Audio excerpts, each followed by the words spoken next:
As a huge fan of John Carpenter's movie, it's just such a great opportunity to personally go back into the Myers house, to recreate the set from 1978 and to expand on the mythology that John and Deborah Hill established.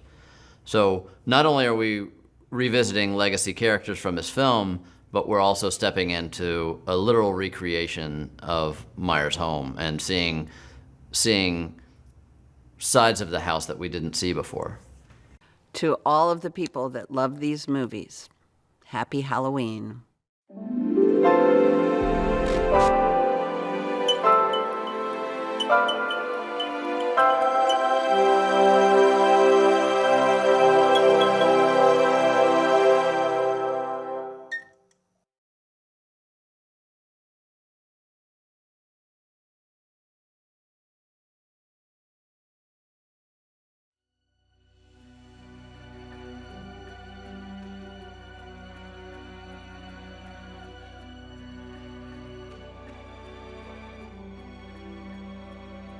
It's a maelstrom.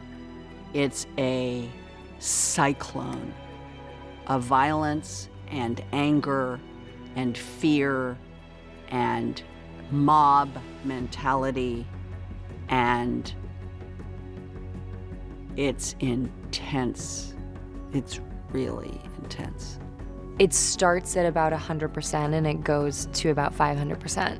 It's so incredibly intense and engaging, and it's an avalanche once it gets going, and it's pretty epic. As a huge fan of John Carpenter's movie, it's just such a great opportunity to personally go back into the Myers house, to recreate the set from 1978 and to expand on the mythology that John and Deborah Hill established. So not only are we revisiting legacy characters from his film, but we're also stepping into a literal recreation of Myers' home and seeing sides of the house that we didn't see before. When David talked to me about what his ideas were for the sequel, he was really interested in really kind of taking a deep dive into the original Halloween and sort of like pulling out characters from the town of Haddonfield and being able to sort of enlarge the scope of kind of who we follow in the story.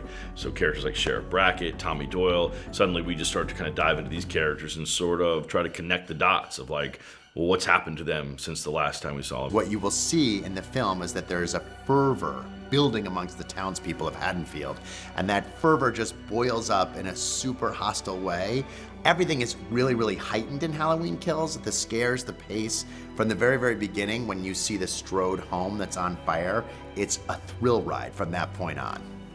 To be sitting anywhere in front of a Myers house is great, with David Gordon Green behind the camera, Jamie Lee Curtis as Laurie Strode, and Michael Myers coming after her. I mean, it's always a fulfillment, but with this crew, this team, this cast, it's just been cranked up 10 levels.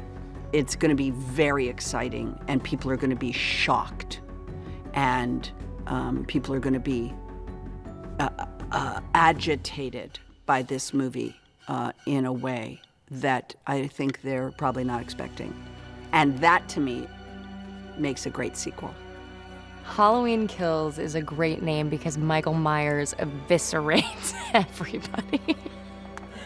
It's a level of violence from him that I don't think has ever been seen. And on top of that, it shows the butterfly effect of not just the action of Michael, but the reaction of the people of Haddonfield. And that is making for a very crazy story. I think the pace and the pathos and everything that Halloween had was great. I think this really has more, honestly. I think it has a lot more going on. Again, because he's sort of reinvigorated these characters from the original film and reintroduced them. It's also interesting too because it's confined to sort of one night, you know, it's Halloween nights. But there's a lot going on. There's a lot that I think the fans are gonna love. I don't wanna give anything away, but it's gonna be great. When I think of myself as a little girl, 8 years old, shooting Halloween, I think of just, being on the set and not really getting what we were making. I was having fun, honestly. It was another job I was doing. I remember Jamie Lee being really, really sweet with me and very maternal for such a young girl. I didn't know what I was doing until I saw it. Then I was like, what on God's green earth? It's a huge change in tone and intensity. It's much more intense, and the tone is definitely ratcheted up. But I think saying that, you know, David's first crack at this was already a ramped up tone and intensity from where we had been with the Halloween franchise. So to say that we're even ratcheting up more is amazing, and to see it happening before my own eyes is even cooler. David Gordon Green and Danny McBride were always adamant that they wanted to see the people of Haddonfield respond to Michael Myers being out in their town, roaming the streets. I remember David and Danny really wanted to capture the collective sentiment of people seeing him with their own eyes and being faced with the fact that Laurie Strode was actually telling the truth. That has already hit the fan when you start the second one, and so it allows things to be much more charged, and you're in this visceral sort of moment where the adrenaline's already going, and it's just about sustaining that and just having it be this onslaught, you know. Anthony Michael Hall has just come in, and he has the toughest role because he's the one that really charges the whole movie with its mission, which is to gather the people and to go after Michael Myers when he hears what happened to Laurie. Well, that little boy that Laurie walked down the street with, he has grown up, and he's the real sort of centrifuge in the middle of the movie, and he's fantastic, very powerful. It's sort of like a really wonderful opportunity that he gave me, this sort of hero role, that Tommy's this 50-something-year-old guy, 51, who now in his middle age is sort of rallying the local community. But it's also rooted in the tragedy of what happened. So he did a great thing along with Danny and Scott Teams of sort of connecting, the original film to the current time frame. When I read the script and I say, David, like if I give him notes, thoughts, ideas about my specific character, he's like the greatest at that. He cares so much about our characters, and that we're happy and that we're excited about what we're doing and that it tracks. Jamie Lee is not only the centerpiece character of the franchise as Laurie Strode, but she's also the muse of all of the writers. So as we brainstorm ideas, we talk to her, we keep her very closely involved. I love to have send her early drafts of the script and test scenes with her and see if this is something that she responds to, or where we can go, or do you think you could do this, or should we do that? It's kind of amazing, and we come up with ideas. She'll send me ideas of Laurie's style or a moment, or I'll send her a YouTube clip of some other film as a reference point, and then we talk through it and we think. We want to find new ways to define the character, but also keep a lot of the same signatures.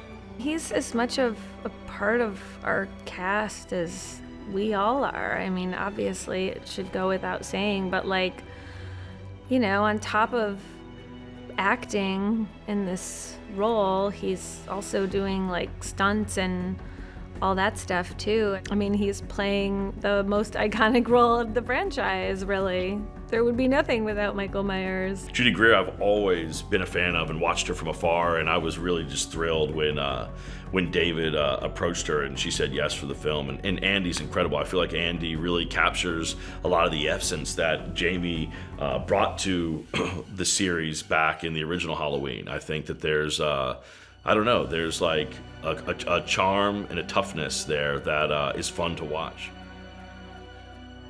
The whole last movie was a study in trauma. What happens to somebody 40 years later?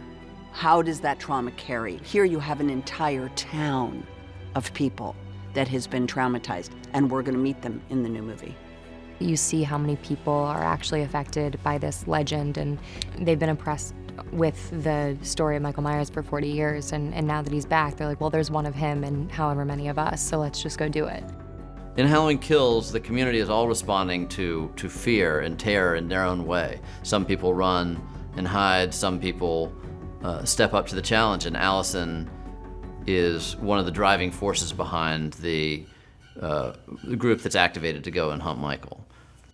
The mob takes over for better and for worse. I mean, I think that it's cool because a bunch of normal, average people are rising up, you know, normal people in extraordinary circumstances, and they're all banding together to bring down this one evil.